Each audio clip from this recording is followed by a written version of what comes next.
কড়াইতে 1.5 কাপ জল দিয়ে দিয়েছি, তারপরে 1 চিমটি নুন দিলাম। জলটা ফুটে উঠলে 1 কাপ, সব শুধু 1 কাপ ময়দা, 1/2 কাপ ময়দা, 1/2 কাপ চালের গুঁড়ো, 1/2 কাপ সুজি, 1/2 কাপ চালের গুঁড়ো আমি এটাই দিয়ে তারপরে ওই সিদ্ধ করে নেবো আর কি, কাইটা বানিয়ে নেব।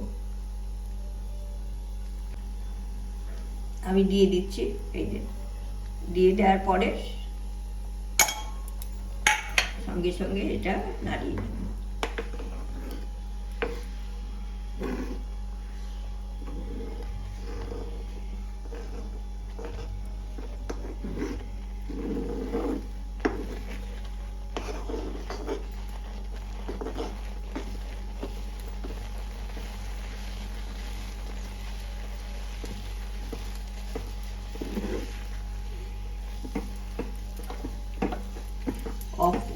গ্যাস অফ করে দিয়ে এটা ঢাকা দিয়ে রেখে দেবো, 5-10 মিনিট রেখে দেবো। তারপরে ততক্ষণে এটা পুরোটাই সেদ্ধ হয়ে যাবে। ঢাকা দিয়ে রেখে দেবো। হ্যাঁ, আমি 10 মিনিট পরে এটা নামিয়ে ঢাকা দিয়ে রেখে দিয়েছিলাম। 10 মিনিট পরে এটা নামিয়ে নিলাম। নামিয়ে একটু ঠান্ডা করে, অল্প একটু ঠান্ডা হলেই আমি এটা মেখে নেব। আটা মাখার মতো মেখে নিতে হবে। এটা শুধু চাল দিয়েও করা যায়, একটু এর সাথে একটু সুজি দিলে খুব নরম হয়, তুলতুলে হয়ে বেশ। আমি মেখে নিচ্ছি, একটু ঠান্ডা ঠান্ডা হয়ে এসছে, একটু গরম লাগছে, একটু গরম থাকতেই মাখতে হবে, না হলে মোলায়েম হবে না। এইটা দিয়ে আমি চষি কাটবো হাতে, এই কাইটা দিয়ে হাতে কাটা চষি বানিয়ে সেইটা দিয়ে পায়েস করব। মাখা হয়ে গেছে, এবার আমি একটু ভিজে কাপড় দিয়ে ঢাকা দিয়ে রেখে দেব।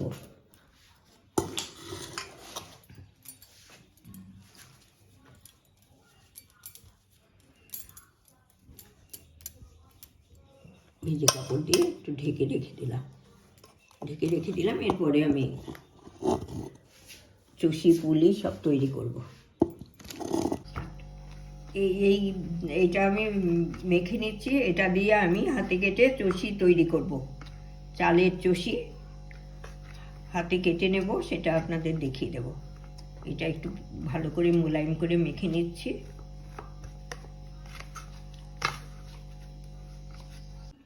এই কাই থেকে ছোট ছোট লম্বা লম্বা করে একটু পাকিয়ে নিচ্ছি। তারপরে আমি আর একটু সরু করে তারপর চষিটা কাটবো। ওইগুলো থেকে নিয়ে এই সরু করে লম্বা করে পাকিয়ে নেব। এরকম কতগুলো একসাথে পাকিয়ে তারপরে কাটতে আরম্ভ করব, চষি কাটতে আরম্ভ করব। এখন সেই সরুগুলো নিয়ে আমি চষি কাটছি হাতে।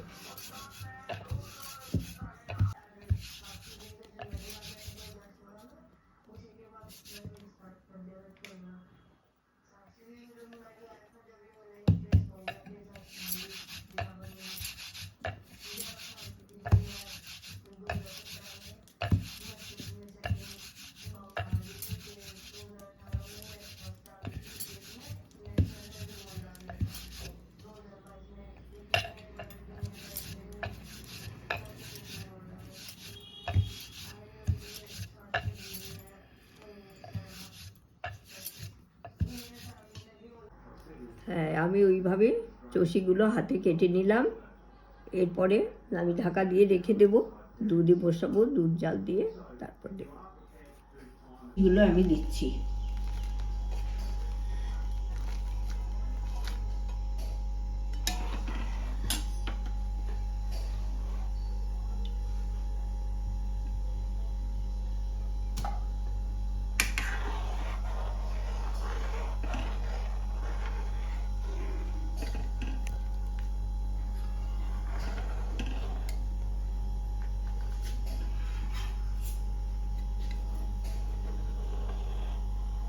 চষিগুলো ফুটবে, ফুটে যখন হয়ে যাবে চষিগুলো ওপরে ভেসে উঠবে, তখনই বুঝতে পারা যাবে যে ওটা সেদ্ধ হয়ে গেছে।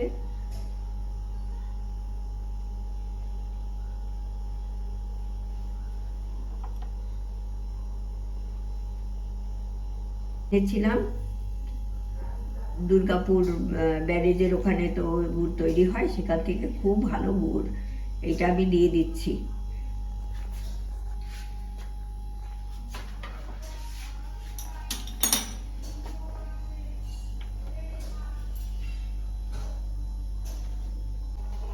এবার একটু মিশিয়ে দিচ্ছি, আরো খানিকক্ষণ ফুটবে, ফুটে একটু ঘন হলে নামিয়ে দেব।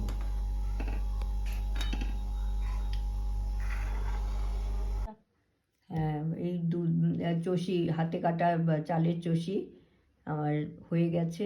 আমি বাটি করে নিয়ে এসেছি সার্ভ করার জন্য। আর আপনারাও দেখবেন এই ভিডিওটা। আর এইগুলো তো প্রায় বিলুপ্ত হয়ে এসেছে গ্রামের।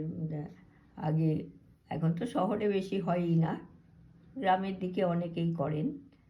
আর আমার মাও খুব করতেন, আমি সেইখান থেকে আমাদের শেখা। আর আমাদের খুব ভালোও লাগে এটা। তাই আপনারা দেখবেন ভিডিওটা, আমাকে সাপোর্ট করবেন, লাইক করবেন, কমেন্ট করবেন, শেয়ার করবেন, সাবস্ক্রাইব করবেন। ধন্যবাদ দেখার জন্য।